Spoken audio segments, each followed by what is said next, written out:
Buenas y buenos. Érase una vez un mundo en el que no había calculadoras y había unas pocas, pero las pocas que había apenas hacían algunos cálculos. En aquel mundo, en los libros de matemáticas, al final venía una tabla enorme de logaritmos y de senos y de cosenos. Y en fin, cuando uno tenía que hacer un cálculo de esos, pues iba al libro, lo miraba y de ahí sacaba el número. Han cambiado los tiempos, pero hay ciertas cosas que no cambian y que son ley. Y la de hoy va a ser la ley de Benford. ¡A por ello!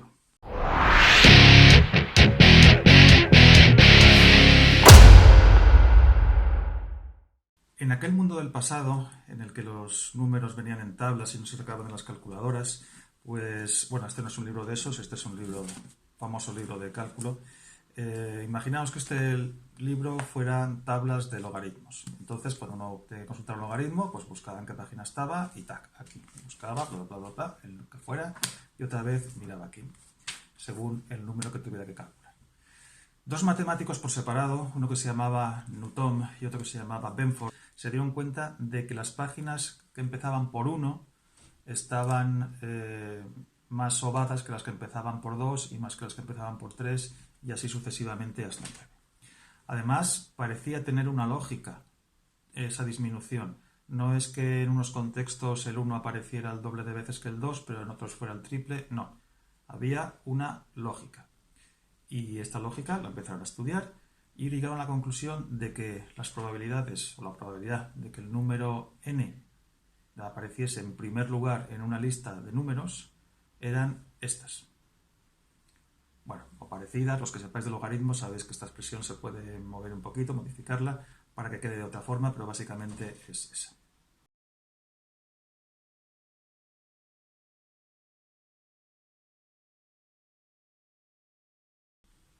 Si representamos esto en una tabla de Excel, pues aquí he hecho los cálculos, por aquí tenéis el 1, 2, 3, 4, 5 hasta el 9, y aquí están las probabilidades de que aparezca en primer lugar.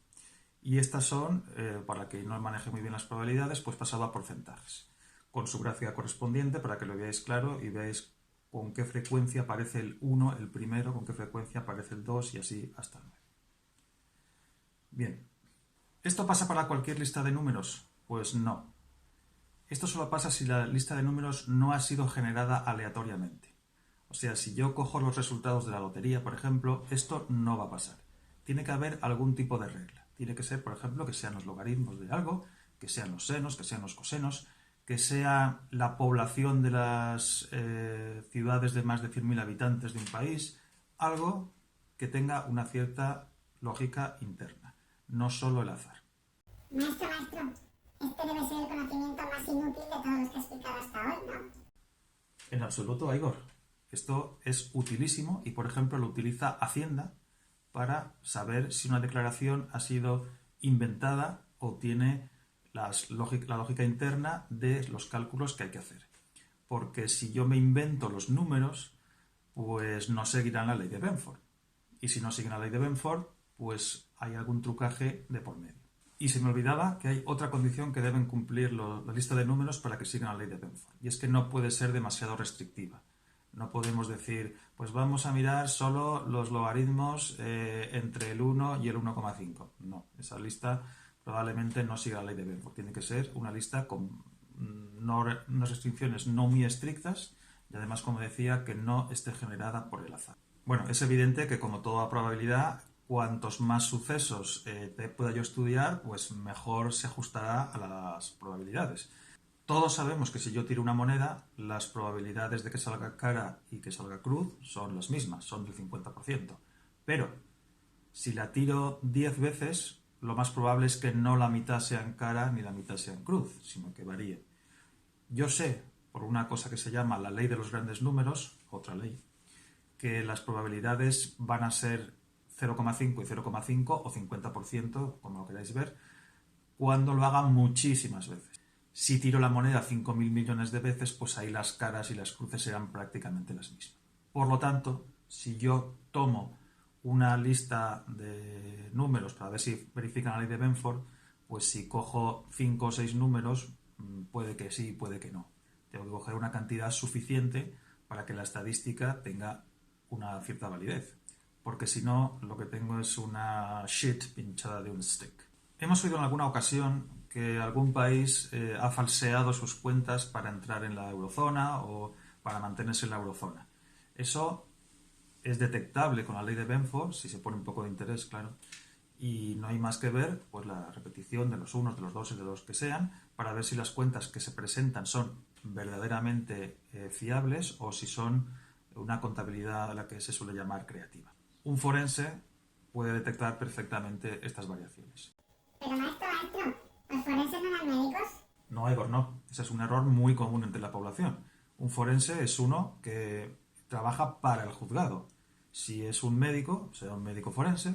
Si es un químico, será un químico forense. Si es un economista, como en este caso, será un economista forense. Caso similar ocurre con las cuentas de la mafia, por ejemplo, de cualquier organización que tenga que blanquear su dinero. Muchos sabemos que Al Capone, o Al Capone, como decimos aquí, nunca fue empapelado, como se dice en argot, por sus delitos relacionados con los asesinatos, con los robos. No. Fue Hacienda de Estados Unidos, la que consiguió trincarlo, dicho sea también en argot, por la contabilidad creativa que tenía que haber llevado a cabo para conseguir blanquear las ingentes cantidades de dinero que conseguía mediante la extorsión, el robo y todas sus actividades ilícitas. Eso mismo es aplicable pues, a cualquier organización de hoy en día, de tráfico de armas, de tráfico de personas, de tráfico de drogas, cualquier. La ley de Benford nos sirve para detectar este tipo de fraudes. También se puede usar la ley de Benford para detectar el fraude electoral. Si las cifras de las votaciones no siguen esa ley, significa que algo hay sucio de por medio. Es una forma bastante fácil de hacer una primera aproximación para ver si hay un fraude. Por supuesto que la ley de Benford no se puede llevar a un tribunal ella sola para empapelar a un delincuente. Hay que llevar más pruebas, pero es un buen indicio para empezar a tirar del hilo y llegar hasta el fondo de los hechos. Hay una cosa similar a los números que pasa con las letras en los idiomas. Las letras en cada idioma no se repiten el mismo número de veces. Eso tiene que ver mucho con los códigos secretos, con la criptografía, pero para eso ya hay otro episodio que podéis ver cuando queráis. De momento lo dejo aquí. Hoy un episodio cortito. Recordad que estos vídeos los hago exclusivamente porque me lo aconsejó mi psiquiatra. No hace falta que hagáis comentarios, no los voy a leer. Hasta otra.